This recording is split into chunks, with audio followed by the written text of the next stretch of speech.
Hi,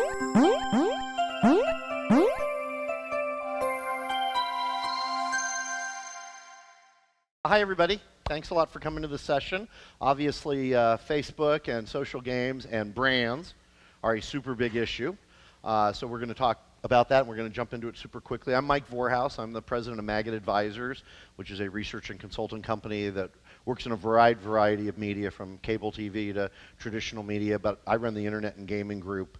And it's a pleasure to be here. I've had the opportunity to work with GSN, the Game Show Network, and with World Winner for a number of years, and thank them for putting on the panel and for getting us a great group of people. These are our panelists, Joel, Bertram, James, and David, and seated in the order that you see here. I'm going to ask everybody on the panel to just introduce themselves, say a sentence or two about themselves, anything they want to say about their company, or pimp out an upcoming game, or offer a deal on Facebook credits, anything you'd like that. But I also want everybody on the panel, as we kick off, to also tell us their favorite personal game brand. And then we're going to go to questions. We're going to keep this as much in a question and answer format as possible. We do have, for anybody who remembers the 1950s, I do have here in my hands, one person remembers the 1950s, great, as Joe McCarthy would have said. I have here in my hands a number of questions from the panel. So we'll go to those questions if need be, but we're hoping that you guys will have the questions so we can get all of you involved. Who's already got a question? Come on, Christian, sit down. Come on. Okay, well, you will. 5 or 10 minutes from now, you will. And we're going to take the questions right from these two microphones, the one over here to your right and the one over here to my right. So, Joel, why don't you go ahead and introduce yourself and also tell us your favorite personal game brand. Okay.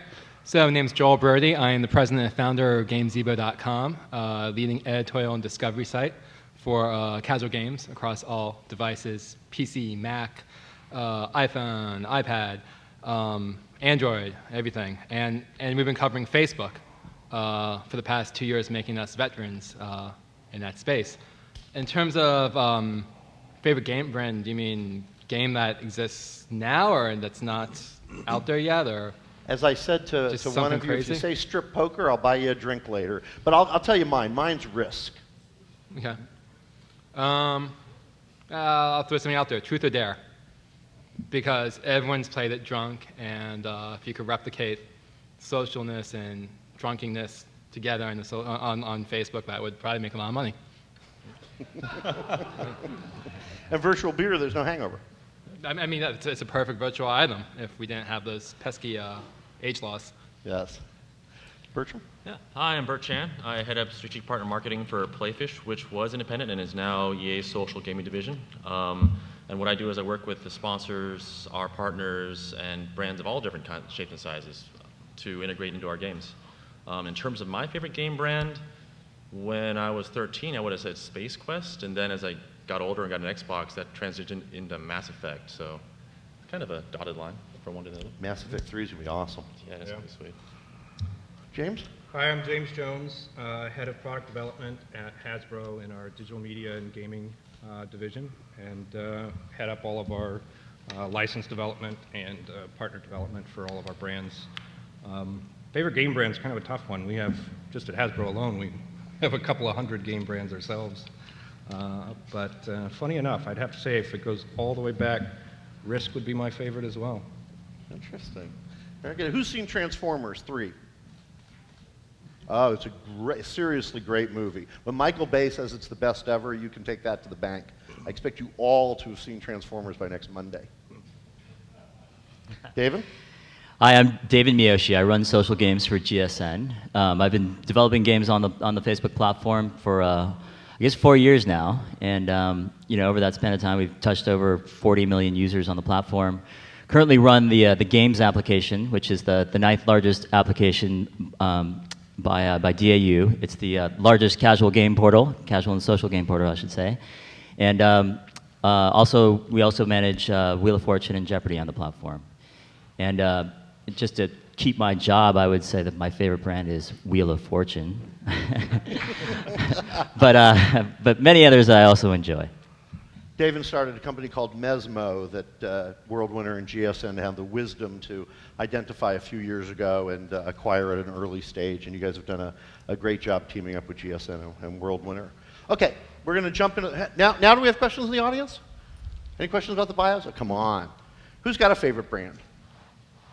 Oh my gosh. Okay, this may be tough, guys. Okay, so let's start with the key issue, which is that we've got this gigantic blue sea ocean called Facebook.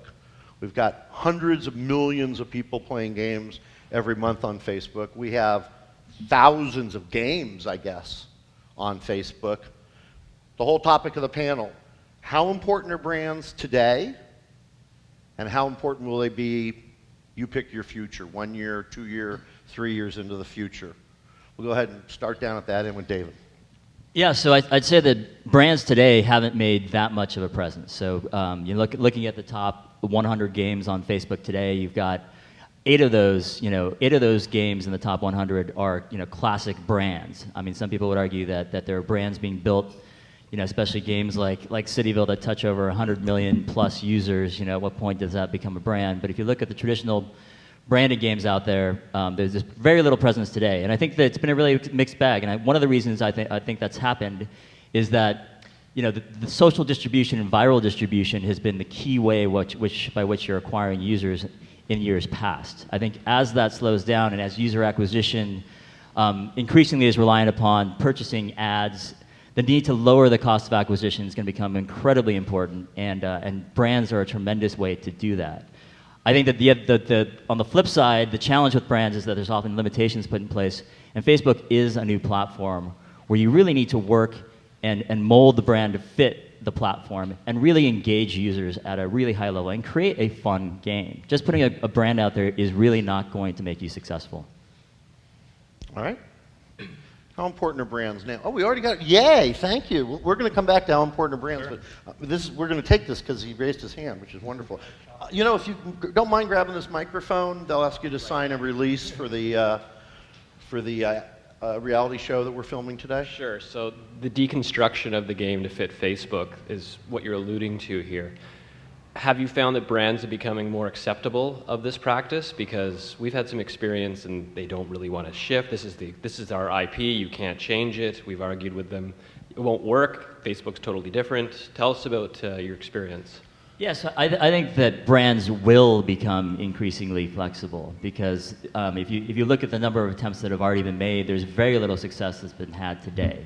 And so I think that if you want your brand associated with a hugely successful, highly engaging, fun game, brands need to look to bend to the medium that they're trying to fit. So if you have a TV brand, you need to think of Facebook as a completely different medium by which you're going to engage that same user around the brand. And you think about mobile the exact same way. It's a different medium by which you're going to try to engage a user around that brand and entertain them. Because a lot of the brands that are successful are entertainment brands, and I think that IP owners need to mold to it. But I think as you've seen and many other people have seen, it's been a challenge to date for sure.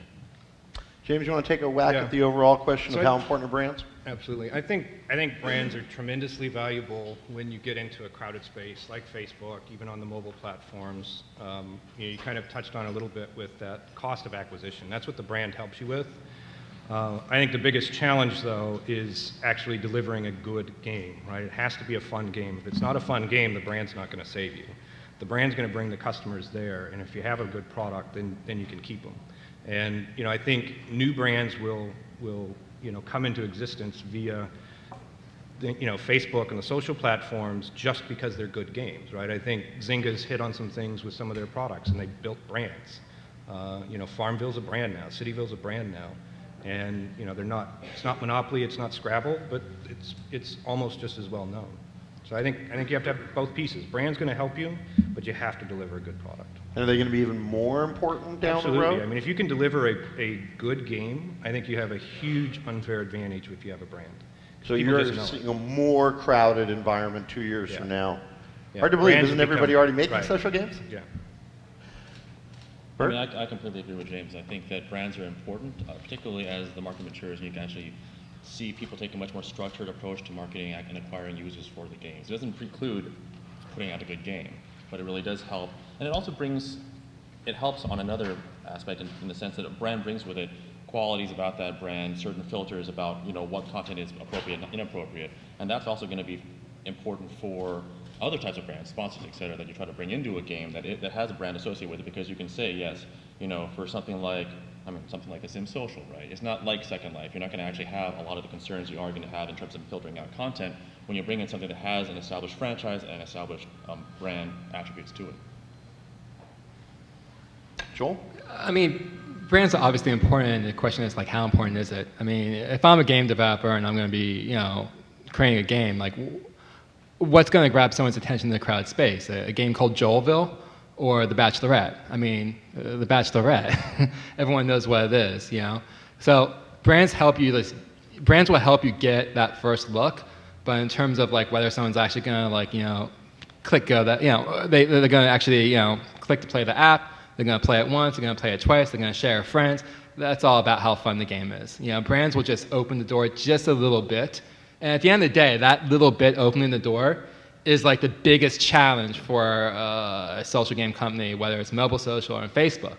So it's a huge advantage, but it's not necessary to win. And if you think you just throw a brand out there and it's going to do well, I mean, I could give you a list of tons of games that have just failed miserably and had the best brands ever. I mean, how many of you out there have over 20 different invites from different friends on different games, right? I mean, everybody has that entire mailbox full of different invites from different games. Everybody has different ads running on the sides and all these games across the top that they're being promoted to constantly, and that's not going to get any less, right? So being able to stand out amongst that crowd, having a brand that people recognize, I think is huge to enable people to kind of make that decision very quickly, and you'll see much higher click-through rates working with the brands. But again, if you have something that's thin, people's attention it's very fragmented. You have seconds to capture them and to hook them into the game.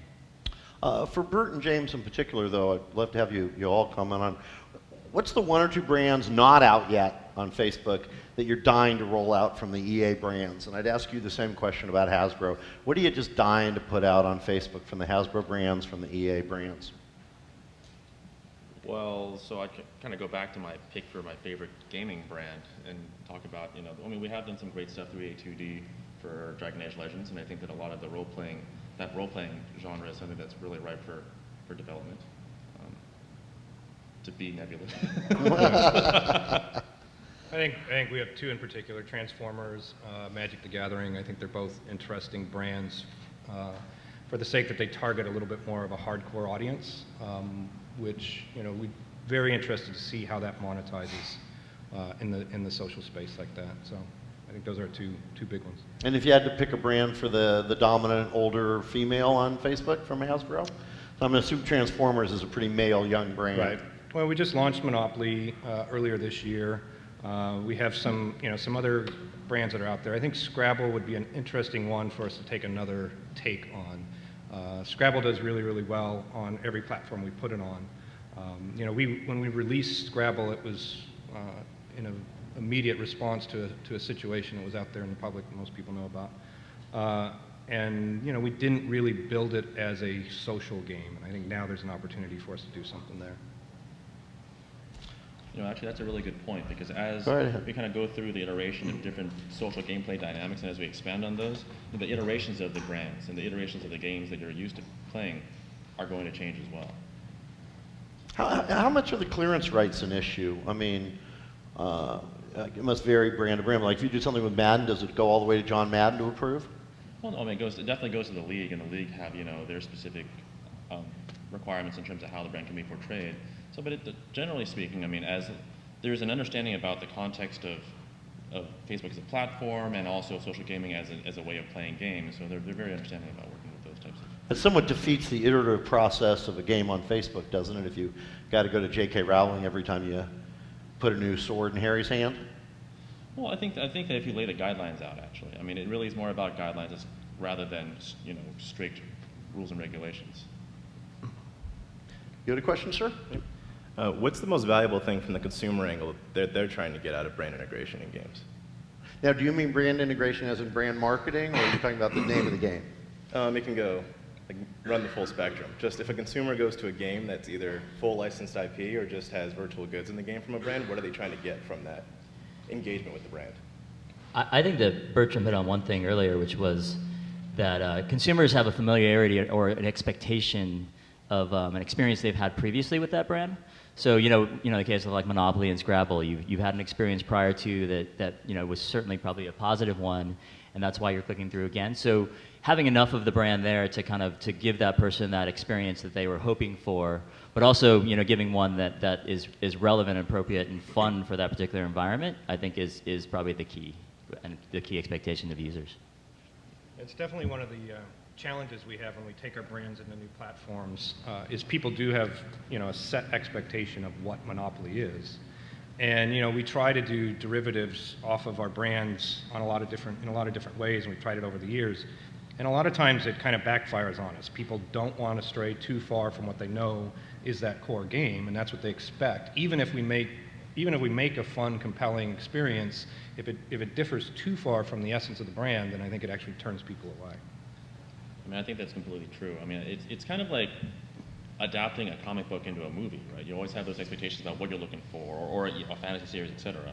And the same thing for commercial brands as well. I mean, I'll spin it a little bit and say, so we recently did an integration with Bounty. Now, if you tried to integrate Bounty into something like Monopoly, that wouldn't have fit at all because there's no reason to use a paper towel when you're playing Monopoly. But with Restaurant City, it makes perfect sense. There are spills, there are messes in a restaurant that you're running.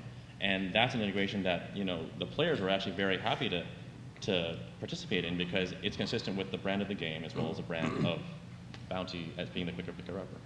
But I think from the player's perspective, it doesn't matter if it's Bounty or any other paper towel brand there is. They just want something to wipe whatever it is up within that game. To answer the original question, what advantage to a player brands have? I mean, the answer is absolutely nothing. Do you seriously? I mean, do you seriously care whether there's a brand, within that game, And the answer is, if it's a brand that is tied to the gameplay, then it's not going to take away from the gameplay, and that's a good thing. It's not a negative, right? If it's a brand that's tied to an actual game, so like Wheel of Fortune, then the answer is people don't like to lose when they first get into a game. There's an intimidation factor. So when I go to play Wheel of Fortune and start playing it, the reason why I start playing it is because I know I am not going to screw it up because I don't even need to read the directions. I know what Wheel of Fortune is. I know what Monopoly is. I don't have to read the how-to screen and be clicking, well, what do these empires do and what do these allies do, and I'm going to be the first idiot to actually lose in this game. But for the majority of brands, I mean, from the business side, it totally makes sense. But from the end user, I just don't see how it would make it a more fun game experience. Well, actually, that's something I'll disagree with. Politely, because it's, so previously in The Sims, the traditional PC game, right? One of the things, it's always well and good to have, a car in The Sims that's the Stallion 3000 GX, right? But if you actually integrate the Mustang into the game, and that was something that the players were really, really happy about, because they actually had something they could see in real life that they interact with on a day-to-day basis in the real world, that they can actually then, acquire in The Sims, which is supposed to be a life simulator. And if it's a life simulator, then you want something that you can actually hang your hat on both in the real world and in the game. But that's one example. There are obviously plenty of examples of poor integration. I'd agree cars. I totally agree with cars. To get the cool Porsche or Camaro, that totally makes sense. So now we're going to play exceptions here. How about monsters? Like Godzilla versus some unnamed lizard. Wouldn't you rather is Godzilla a brand? So Godzilla versus Bounty picker-upper monster? But from the consumer's point of view, is a Transformers game more interesting than a game with good robots and bad robots? I think if you're a fan of Transformers, yeah. Right? Seems... Yeah, I think when you bring in the fan factor, it's huge. I think a lot of people, grew up with Transformers. Transformers is a good example of it. I think it's a tremendous advantage to have Transformers, have Optimus and Bumblebee and everything associated with Transformers versus just having good versus evil robots, and trying to manage expectations of the user. Do you know how many likes Transformers has on Facebook? I don't know offhand. Or how many Hasbro has across all its titles?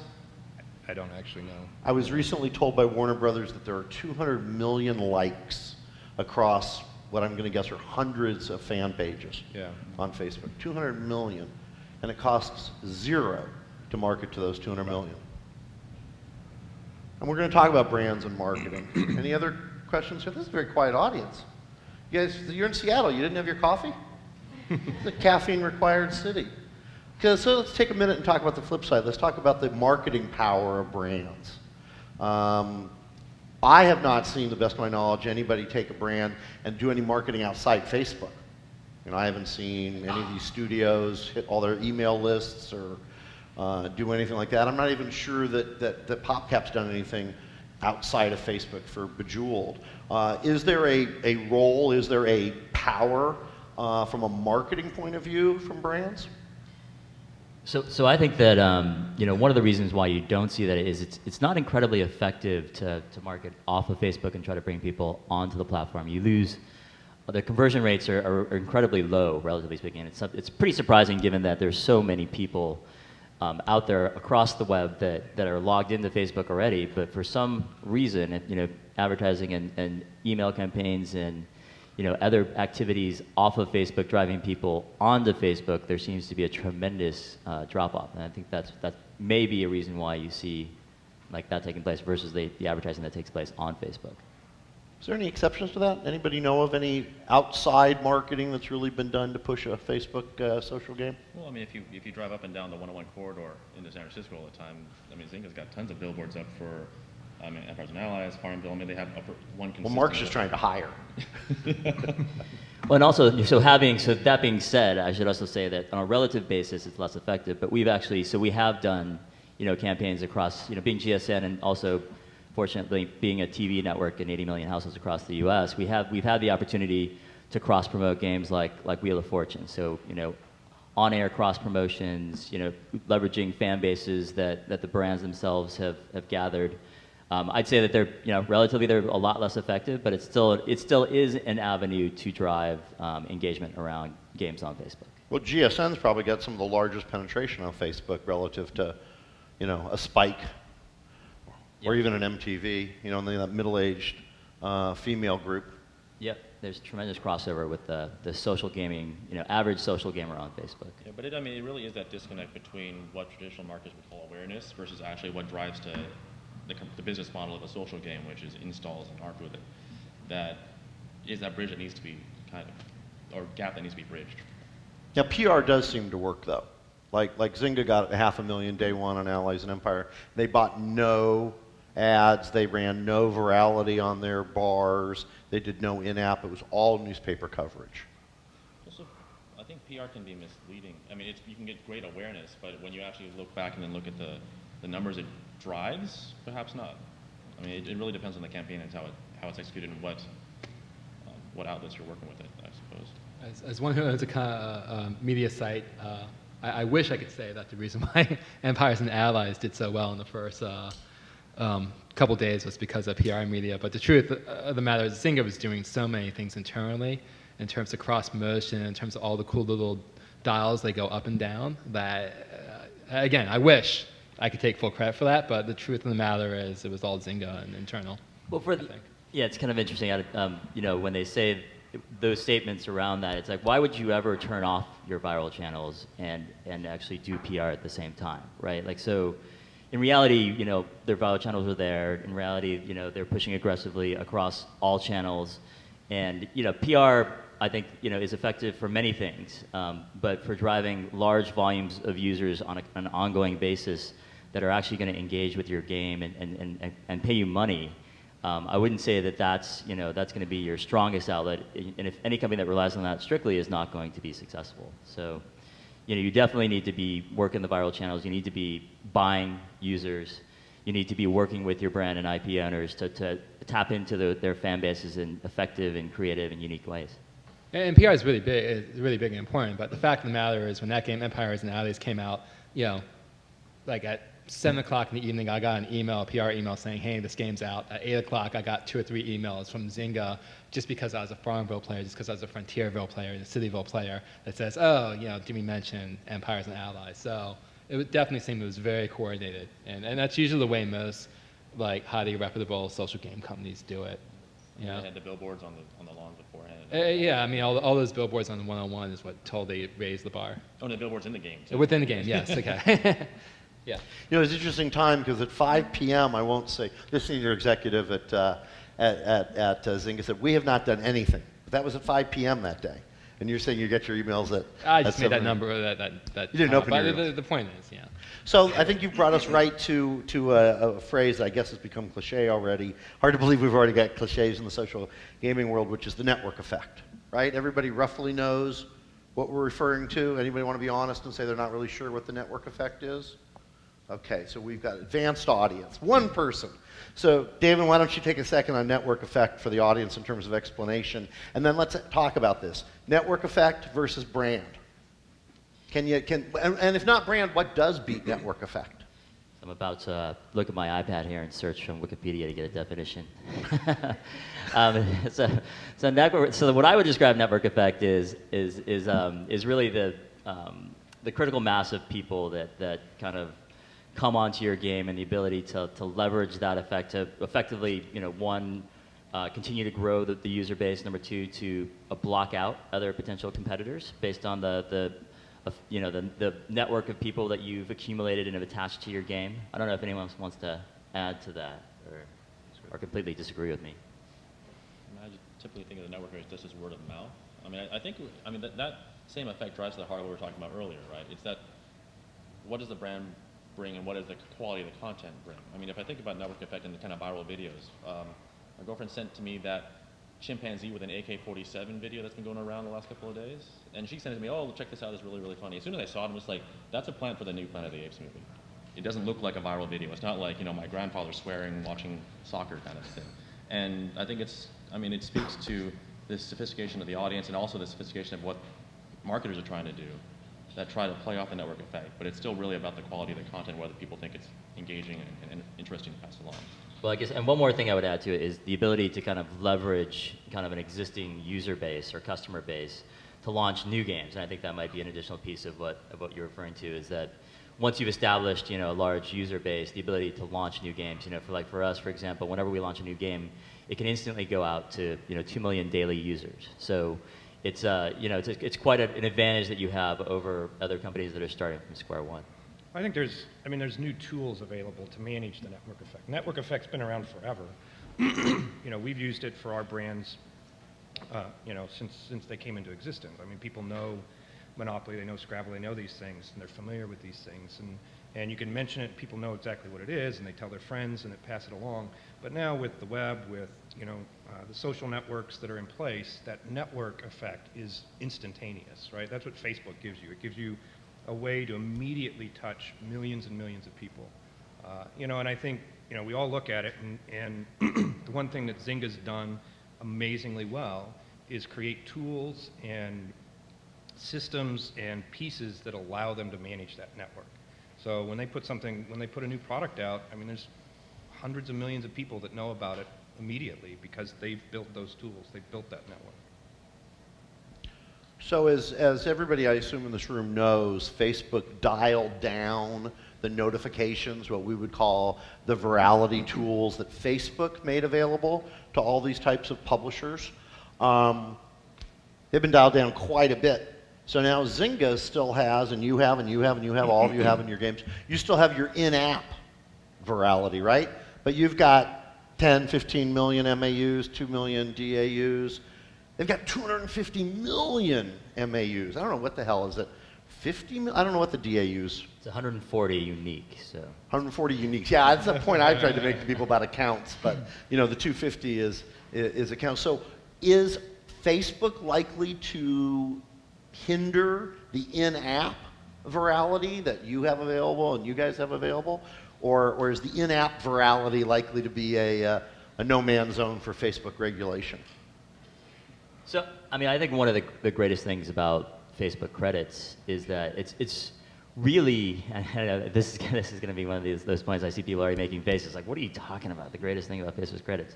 They're taking 30% of our revenue, but the greatest thing about it is it actually aligns Facebook with our interests, at least the interests of people that are trying to make money, as well as create great Facebook games. Because now Facebook, in order to increase their revenue, needs to increase traffic to your applications, right?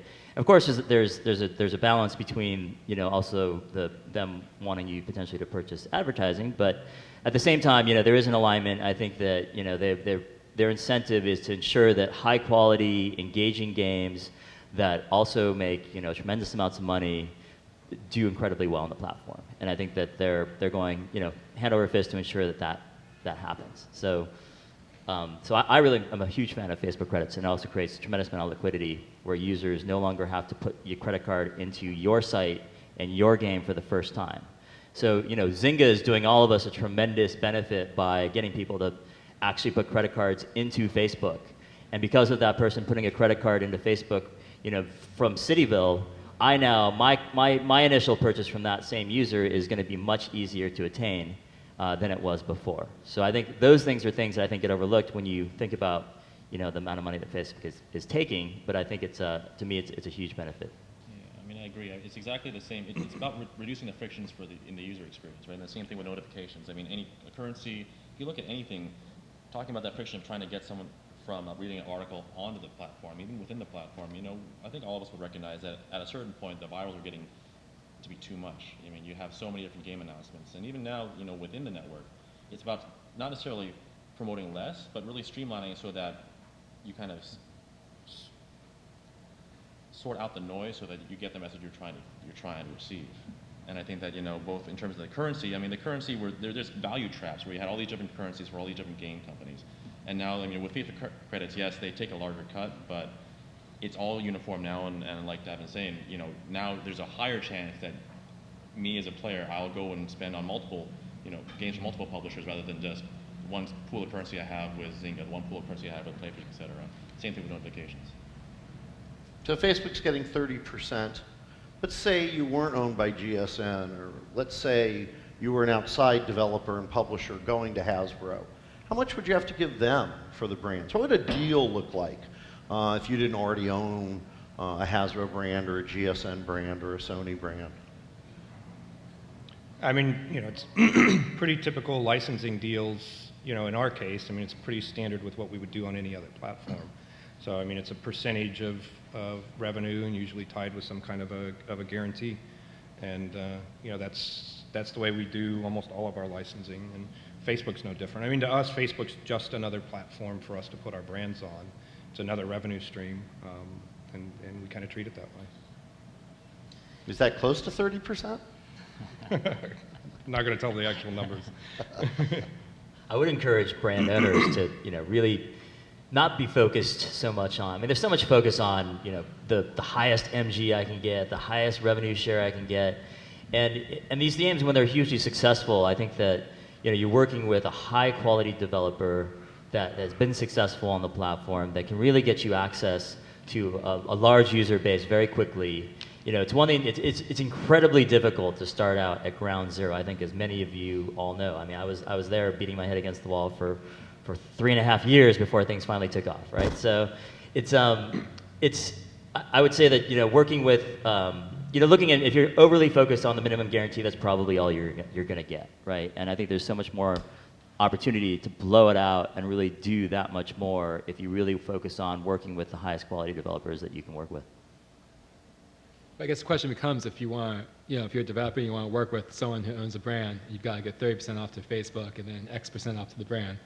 Let's just say it ends up being 50%. Like, can you actually run a profitable business that way? So, I mean, I guess you have to figure out what that magic number is. My guess is if you're giving away 50% of your revenue, then it's probably not a good business. Unless you're super successful and it's getting millions and millions of users. But what that number is, who knows? They can answer. Facebook's no different than Apple, right? I mean, it's the exact same percentage. So you're going to give up to 30% regardless of which platform. And I think brands do well on the iPhone. I mean, we've had tremendous success, working with EA and EA Mobile on developing our brands for Apple and the iPhone and iPad. So I mean, I think from a business perspective, yes, you can run a business, you can be profitable, you can make money on it. I know EA makes money off of our brands. I think that challenge that we see when it moves to the social network, or Facebook in particular, is do you get that cost savings, that cost of acquisition savings, by using the brand that you get on some of the other platforms? I mean, you definitely do on the iPhone. And I think you get it on Facebook as well, but it's still a little bit unproven. So I would say that we've had success doing, lowering the cost of acquisition, leveraging brands, and I would say that I would agree that it really depends on a brand by brand basis, and it depends, who you're targeting, because obviously, not all brands are relevant to everyone, but you can certainly achieve the same types of, lower cost of user acquisition on the Facebook platform with a brand as you can on other platforms. I mean, I think at this stage it's still very early days. I mean, like you mentioned, Facebook's changing firewalls and other policies as they go, Facebook credits, etc. But I mean, ultimately, it's in the best interest both of the brand holder as well as a new developer to make it as reliable and predictable as possible. Just like going to evaluate whether you want to buy a McDonald's franchise, in any given city. There's a very clear toolkit, you have a very clear distribution of value between the two, and it's in both parties' interest to structure it in a way that's commercially viable for both of you so that you have great content as well as a successful business model. It seems like brands have done, and you mentioned iOS and iTunes. I would say XBLA also. At any point in time, you'll often find 4 or 5 of the top 10 XBLA games are known brands. Is that a function of time? Will brands be as important in Facebook? And I don't mean like Zynga brands and Farmville brands. I mean pre-existing brands. Or is there something about Facebook that brands are never going to be? Because I agree with you, they're huge in the iOS environment. I think they'll become just as important on the social networks as they are in other places. I think it's been such a new platform, and the way things kind of came to be. Zynga had the early success, built the large network. Playfish had early success building the large network. You guys, GSN's done the same thing. Those networks are tremendously important for launching new brands, but I think the interesting thing is what happens if you use those networks and then you use a brand on top of it, and then you execute with a really good product. And you have to have all 3 of those pieces, and I think that could be a home run. So the Gossip Girl game from Warner Brothers would not be that perfect situation. But Looney Tunes might be. Right. Though I would say, I don't think, if you look at the top grossing games on the iPhone right now, how many big brands are on there? I think brands were very important in the mobile space, 10 years ago when the real estate was this small. It was all about the cell phone carriers. But if you were to actually look at that top 25, is there how many big brands are on that top 25? I think the list you got to look at is the lifetime top 25. That list doesn't exist. Well, right, but I think the people that have launched brands onto the iPhone know what that revenue is over lifetime. If I looked at that list though over a year or 2 years or 3 years, I still would probably say that I don't know if you'd find I don't know how many big brands you see on that top grossing list as these games go toward freemium. The fact is just Tap Dog City, Pet Hotel Dog City, all these freemium social games, like the one thing they don't have are brands. There's a huge opportunity to integrate brands in these games. Although, what you guys do with Playfish, but in terms of slapping a brand around it, the facts suggest otherwise. Well, I would say that the reason why is because the cost of acquisition had been and is still relatively low relative to any other platform on the Facebook platform specifically, right? Like the cost of acquisition, to acquire a user via advertising or, because there was so much viral activity. So that I think that is the reason why you don't see as many brands that in the top 100 as you will going forward, because the cost of acquisition is increasing dramatically, right? And as that happens, I think because all you're doing with a brand is you're leveraging the investment that's already been made in that particular brand, and you're using that to acquire users at a much lower cost than you would otherwise, because there's an investment that's already been made, right?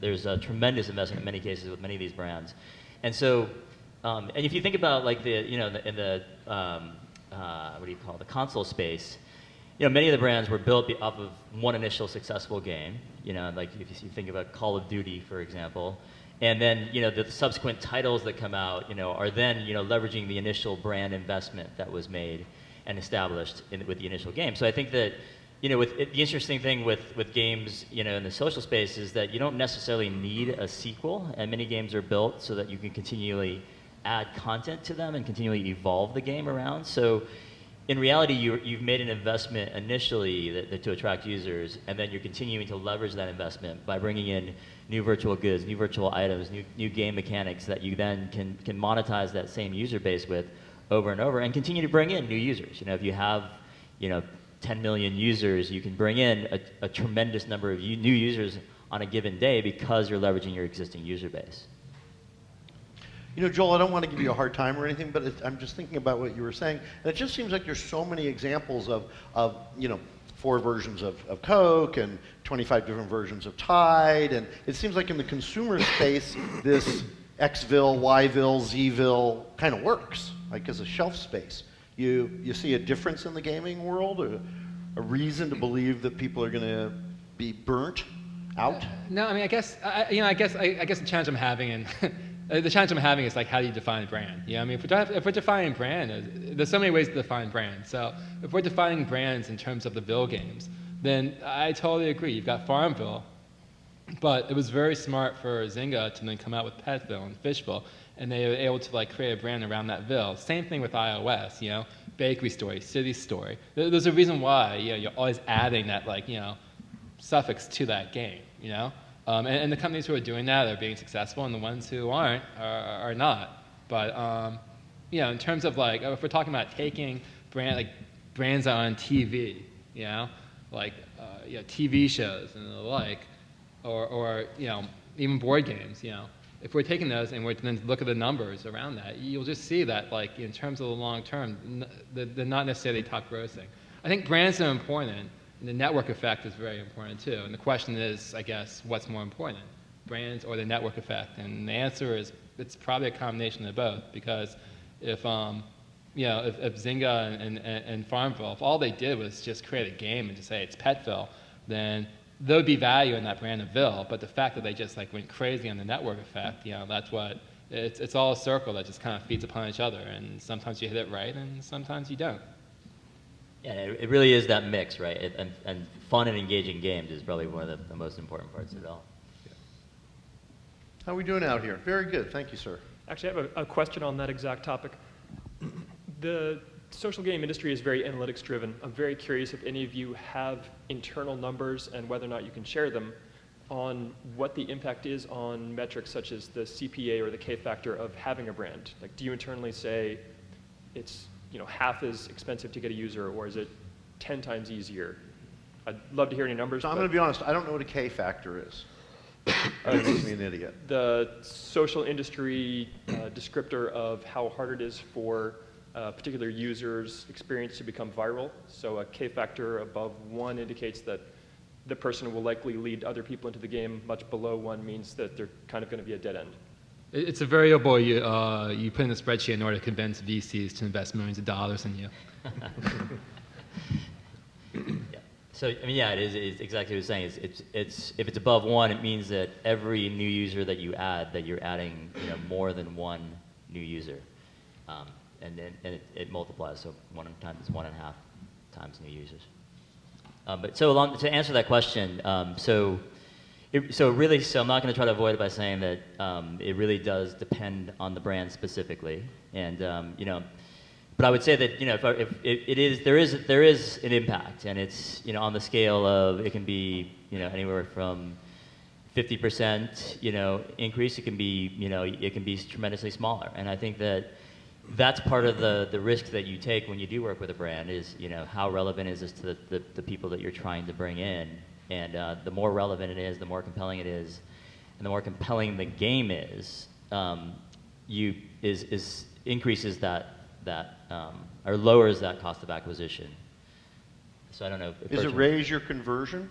So yes, I mean the entire chain is how it takes effect. So if you think about it from the click-through rates increase on ads, right? So you'll have higher click-through rates, which lowers your cost per click, and also increases or lowers your cost per install, right? So that's one component. The next stage, and I'm probably being way too detailed for most people, but when you click install on the application, there's a drop-off, and I think people people see a massive drop-off of around 50% or more of people that just when they see that allow button that don't actually go through. And if you're coming through with a game that's branded and something that you really, really wanted, you can actually see, those install rates be significantly higher. So it's, significantly higher than that. And so those two pieces of the channel at the front of your funnel is massive, right? And so if you get an invite from someone and it's from a game and a brand that you recognize and really want to check out, that click-through rate and the acceptance rate is going to be much higher than it would without. So, and those parts are all at the front of the funnel, which is so massively important. And then when you land on the page and you actually see the brand, you're more likely to give it a more of a chance because it's something that you're experienced before. So you're not going to be like, oh, didn't load, I'm out. You're going to wait for it to load, right? So things like that have a massive impact on lowering your cost of acquisition. Yeah, on a case-by-case basis, I would also say that this is one area where the approach for a brand partner could outweigh the quality of the product you're putting out there. Because so we've done executions for a lot of different licensing partners, right? And it really is the approach of that partner in terms of how they license out the content. Someone like Hasbro with Monopoly or with, Risk Factions, which we're currently working on, I mean, they're incredibly good about, partnering and really wanting to put up a great product out there. There have been a couple other executions that we've done that haven't really, our product was one of dozens of other properties that were being licensed out. And that user base, whether it's players or sports fans or et cetera, they didn't get that message that this unique property that Playfish or EA was putting out was any different than any of the dozen other things that are going on at the exact same time. And that makes it very challenging, even if you do have a great IP or a great game that you're trying to promote, to be successful, because the brand isn't really kind of partnering, isn't a good partner in that sense. So we've got rinse and repeat versus unique selling proposition. Sounds like a Harvard case study.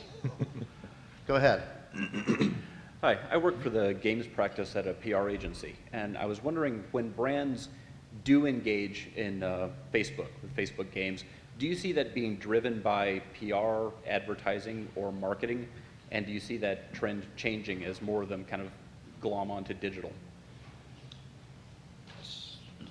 Okay, so so now we're transitioning into traditional like CPG brands, those types of brands, or, I think that, I think Facebook differs fundamentally from a lot of the console and even to a certain extent iOS games, in the sense that Facebook is more like a media platform than it is we're not selling boxes on an everyday basis, right?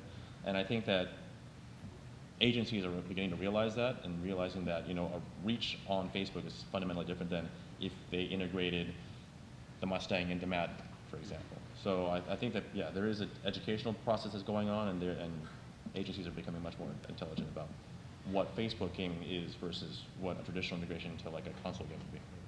I mean, one of the things I've seen along those lines over the years, and I think you've seen people move away from it because they realize that you can't just put up a game and then, what happens is you're launching a movie, right? And you're like, oh, it's going to be the greatest idea to launch the movie and launch the game with it. And so you get an agency to pull it together, and you spend a lot of money on it, and the thing launches and no one ever touches it again, right? So, and you realize that that's just not how games are going to be successful. You need a committed partner that's going to continue to iterate that game and really grow it, because it's not going to be, whatever you do the first time, you guys got to understand, it's not going to work. And you have to be willing to work with your partner, both as a brand, on the brand side, to say, hey, it didn't work right out the bat, but we're going to work with you. We're going to change. We're going to allow you to change things. We're going to continue to iterate. We're going to measure and test, and make it successful. But the problem with aligning that with a particular product launch is that by the time it actually gets successful, 6 months down the line, you've missed your PR window and everything aligning and the stars and the moons. So, and it's a tremendous investment that you have to make. So I think that vehicle of trying to do that kind of one-off game and making that successful, I don't think is something that's going to be as effective in the gaming space, per se. Now, if I said we only have 5 minutes, then 15 of you are going to say you have questions, right? Yes, sir. Why don't you grab this microphone? How many people have a tablet with them today? How many people have anything but an iPad tablet? Yeah, that's a better question. He owns Samsung. Yeah. So my question is twofold. One is, how loyal are people to the current Facebook titles? And the second thing is, I think back to the football games in the PlayStation. It seemed to me that personality license a name that actually is associated with a sport or a game matter a great deal. Does that play over to Facebook? You know, there are people who don't know John Madden. People who play Madden don't know John Madden. I believe that's true. Is a football player. But I don't think that's true in They're the not. 1990s. I don't think that was true when it was launched in the 90s. Yeah. I mean, I think that personality and endorsements are actually very important, particularly with sports titles and other things. I mean, and you're also seeing a lot of early experimentation in terms of bringing endorsements and personalities into games. So you saw Gaga from Farmville, we interviewed Jamie Oliver in the Restaurant City. Yeah. It's a little bit challenging though, because there are a lot of concerns about to kind of go back to the previous question, educating agencies and celebrities that social gaming is a dynamic and iterative process. It's not like you put in an NPC of Lady Gaga and they would just be there forever and it would never change, because part of her brand is that she always has new outfits, et cetera, et cetera. So, there's definitely room for endorsement and presence. The really interesting part would be to have Madden's going to come into the game. That's a little bit more challenging because that hits to the core of the celebrity brand. Right, celebrity brands, that's what I'm talking about. I'm talking about celebrity brands. And how loyal are people to these games in Facebook? I mean, how loyal are people to a specific game that may be like the number one game with number two a far distance away? Because in the iPhone, it doesn't seem to be much as loyalty. There's a lot more competition for a given segment than there is on Facebook. On Facebook, you've got some really dominant games, and on iPhone, there'll be number two from some smaller company, but it'll be very close to number one in revenue and all that. How many months of play would you define as high loyalty? I would say 6 months or more. Okay. Loyalty question? So yeah, I think it really varies on the player, but some of your most loyal players, we have a base of users that have been with us for well over, I guess it'll be about 2 years now. So, and there are games out there that have actually been able to sustain a loyal, engaged user base for over 4 years. Yeah. So since the inception of the platform. So there, the ability to do it is there. And people, as with any game, if people really love a game, especially when you have an ability to continue to release new and fresh and interesting content. Never ends. Like never before, you actually have the ability to captivate a user for an extended period of time. And I think that, many people, and Facebook wants you to focus on that. And I think there's a direct correlation to actually getting the users to spend money and their loyalty to the product. So, and it's not just a one-time. It's some of the things we've done where you see where the user spends money once, they're so much more likely to come back to the game. If they spend money twice, they're even more likely. If they spend money a third time, then you really kind of hook them in, and that person then becomes a long-time customer. Even if there's a very direct competitive product, they stay with yours because they're vested in it now. Right. And they spend money on it. I think your free users, that bulk of the users that are on there, they move around. I mean, it's free and they don't have anything invested in it, so they just move to the next one and try it out. Yeah, I was going to say, I think it's an investment factor. It's like once you've reached level 10, 15, or 20 in the game, it's a lot more fun to play than when you're back to square one. And the second part is just fun. As long as the Family Feuds and the Wheel of Fortunes of the world can continue to make it a fun experience, then you're going to come back and play the game. So it seems to me we want to target games that haven't been iterated as much as they should have been, like games that are sort of a little more static than they should have been. What's that? Well, if you're going to target something with a celebrity license, it seems to me what you want to do is choose an actual segment where the game that is leading or the games that are leading aren't really being iterated in a very active fashion. They're sort of backburnered or whatever. Yeah. Well, I think it's also, we're talking about social games like it's just one type and one specific genre of game. Yeah. There's so many different types of games out there. Obviously the games that really allow for more customization have, a higher stickiness factor when people have invested in building out a home or an environment that is actually uniquely theirs. And and that also works in terms of endorsements, in terms of what range and types. And by the way, I actually have some recent data that is not proprietary to our clients that we conducted for ourselves on length of play, daily versus weekly versus monthly, months played, money spent. So if you're interested in that, let me know. And if anybody else wants to see some of what the consumers say they're doing, I'd be happy to share that small deck with you, which we've actually had the opportunity to present at GSN in Los Angeles and at World Winter in Boston. Well, we're getting the hook here, so I wasn't able to ask my favorite last question, which was about, thank you very much. That's a cool card. And it's perforated too. That's Super cool. It's a toilet. Can I just make No, one you didn't last say plug that. here, real quickly? That's. I missed one plug that I was supposed to make today. Oh, okay. I'm sorry.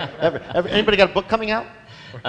Yeah, no. So we got the Playrix folks here, and they've got a fantastic casual game brand, Fishdom, and we're going to be launching with them very shortly. So I just wanted to share that with you all. That in the coming weeks here, that we'll be doing that. We're excited to be launching that. So. And James, you'll be at the Sands in Vegas next week, right? Yes, of course. Any Hasbro Hang plug here? We already said Transformers required. Yes. Any EA plug you want to? Well, no. Well, I mean, definitely. I mean, on both of our parts, you know, we do. I think it was announced that we are bringing Risk to Facebook, and Risk that's really factions. good. I mean, Absolutely. yeah. 52-week high too for EA. You should have bought it 6 months ago. Joel, final word. Go to www.gamezebo.com.